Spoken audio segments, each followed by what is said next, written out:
ओम श्री परमात्मने नमः। आज हम गीता के तीसरे अध्याय के 37वें श्लोक का अर्थ सहित श्रवण करेंगे। भगवान कहते हैं, काम एष क्रोध एष रजोगुण समुद्भव महासनो महापापमा विद्धयेनमि वैरिणम। अर्थात रजोगुण से उत्पन्न यह काम अर्थात कामना ही पाप का कारण है। यह काम ही क्रोध में परिणत होता है। यह बहुत खाने वाला और महापापी है। इस विषय में तू इसको ही वैरी जान। व्याख्या। रजोगुण समुद्भव अर्थात आगे 14वें अध्याय के 7वें श्लोक में भगवान कहेंगे कि तृष्णा अर्थात कामना और आसक्ति से रजोगुण उत्पन्न होता है। और यहाँ कहते हैं कि रजोगुण से काम उत्पन्न होता है। इससे यह समझना चाहिए कि राग से काम उत्पन्न होता है और काम से राग बढ़ता है। तात्पर्य यह है कि सांसारिक पदार्थों को सुखदायी मानने से राग उत्पन्न होता है, जिससे अंतःकरण में उनका महत्व दृढ़ हो जाता है। फिर उन्हीं पदार्थों का संग्रह करने और उनसे सुख लेने की कामना उत्पन्न होती है। पुनः कामना से पदार्थों में राग बढ़ता है। यह क्रम जब तक चलता है तब तक पाप कर्म से सर्वथा निवृत्ति नहीं होती। काम एष क्रोध एषः अर्थात मेरी मनचाही हो यही काम है। उत्पत्ति विनाशशील जड़ पदार्थों के संग्रह की इच्छा, संयोगजन्य सुख की इच्छा, सुख की आसक्ति, ये सब काम के ही रूप हैं।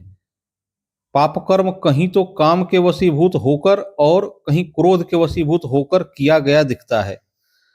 दोनों से अलग अलग पाप होते हैं, इसलिए दोनों पद दिए। वास्तव में काम अर्थात उत्पत्ति विनाशील पदार्थों की कामना, प्रियता, आकर्षण ही समस्त पापों का मूल है। कामना में बाधा लगने पर ही काम क्रोध में परिणत हो जाता है। इसलिए भगवान ने एक कामना को ही पापों का मूल बताने के लिए उपर्युक्त पदों में एक वचन का प्रयोग किया है। कामना की पूर्ति होने पर लोभ उत्पन्न होता है और कामना में बाधा पहुंचने पर बाधा पहुंचाने वाले पर क्रोध उत्पन्न होता है। यदि बाधा पहुंचाने वाला अपने से अधिक बलवान हो तो क्रोध उत्पन्न न होकर भय उत्पन्न होता है। इसलिए गीता में कहीं कहीं कामना और क्रोध के साथ साथ भय की भी बात आई है।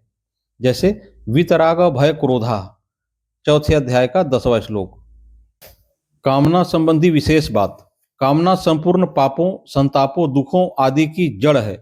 कामना वाले व्यक्ति को जागृत में सुख मिलना तो दूर रहा, स्वप्न में भी कभी सुख नहीं मिलता। जो चाहते हैं वह न हो और जो नहीं चाहते वह हो जाए, इसी को दुख कहते हैं। यदि चाहते और नहीं चाहते को छोड़ दें तो फिर दुख है ही कहाँ। नाशवान पदार्थों की इच्छा ही कामना कहलाती है। अविनाशी परमात्मा की इच्छा कामना के समान प्रतीत होती हुई भी वास्तव में कामना नहीं है, क्योंकि उत्पत्ति विनाशील पदार्थों की कामना कभी पूरी नहीं होती, प्रत्युत बढ़ती ही रहती है। पर परमात्मा की इच्छा पूरी हो जाती है।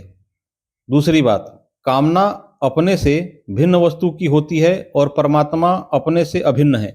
इसी प्रकार सेवा, कर्मयोग, तत्वज्ञान, ज्ञान योग और भगवत प्रेम, भक्ति योग की इच्छा भी कामना नहीं है। परमात्मा प्राप्ति की इच्छा वास्तव में जीवन की वास्तविक आवश्यकता, भूख है। जीव को आवश्यकता तो परमात्मा की है, पर विवेक के दब जाने पर वह नाशवान पदार्थों की कामना करने लगता है। एक शंका हो सकती है कि कामना के बिना संसार का कार्य कैसे चलेगा। इसका समाधान यह है कि संसार का कार्य वस्तुओं से, क्रियाओं से चलता है, मन की कामना से नहीं। वस्तुओं का संबंध कर्मों से होता है, चाहे वे कर्म पूर्व के प्रारब्ध हों अथवा वर्तमान के उद्योग। कर्म बाहर के होते हैं और कामनाएं भीतर की। बाहरी कर्मों का फल भी बाहरी होता है। कामना का संबंध फल की प्राप्ति के साथ है ही नहीं। जो वस्तु कर्म के अधीन है वह कामना करने से कैसे प्राप्त हो सकती है।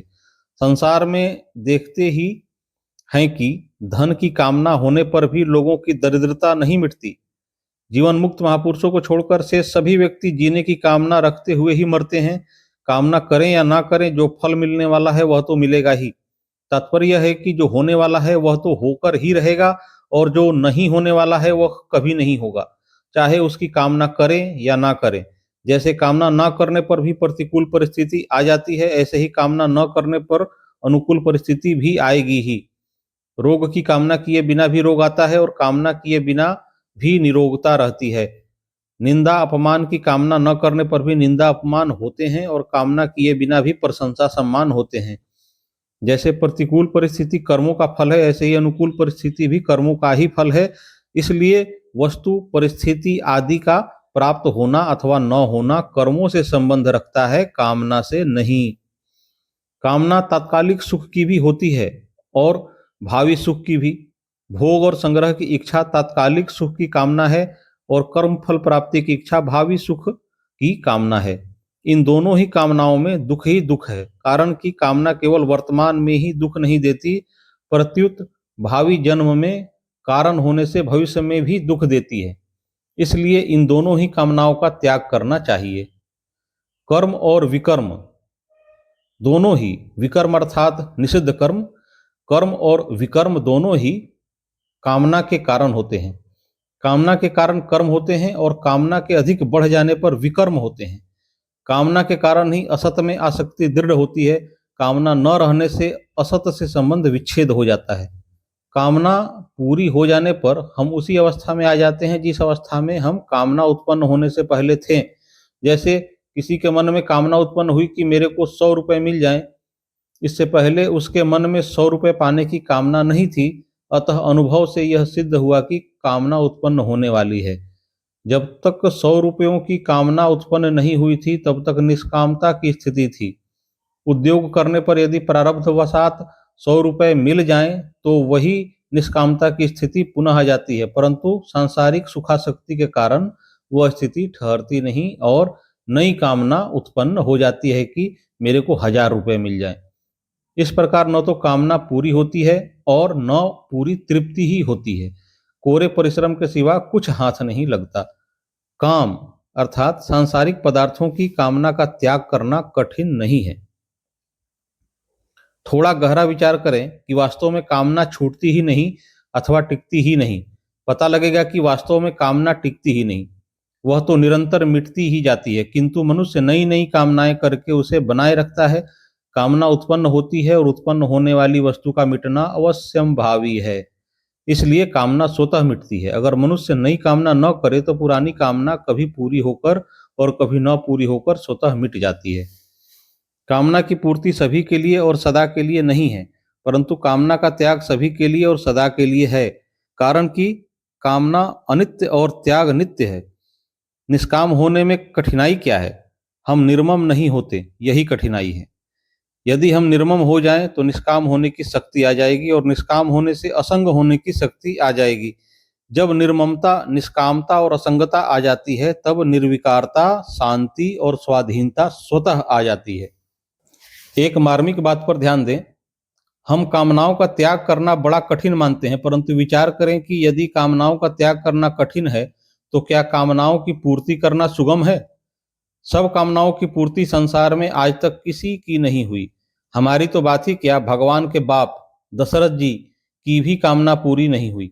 अतः कामनाओं की पूर्ति होना असंभव है, पर कामनाओं का त्याग करना असंभव नहीं है। यदि हम ऐसा मानते हैं कि कामनाओं का त्याग करना कठिन है, तो कठिन बात भी, असंभव बात कामनाओं की पूर्ति की अपेक्षा सुगम पड़ती है, क्योंकि कामनाओं का त्याग तो हो सकता है पर कामनाओं की पूर्ति हो ही नहीं सकती। इसलिए कामनाओं की पूर्ति की अपेक्षा कामनाओं का त्याग करना सुगम ही है। गलती यही होती है कि जो कार्य कर नहीं सकते उसके लिए उद्योग करते हैं और जो कार्य कर सकते हैं उसे करते ही नहीं। इसलिए साधक को कामनाओं का त्याग करना चाहिए, जो कि वह कर सकता है। नारायण नारायण नारायण। अगली वीडियो में हम गीता के क्रमशः श्लोकों का अर्थ सही श्रवण करेंगे। कृपया इस चैनल को सब्सक्राइब कर ले ताकि कोई भी वीडियो मिस ना हो, और यदि वीडियो अच्छी लगी हो तो लाइक करना ना भूलें। जय श्री कृष्ण।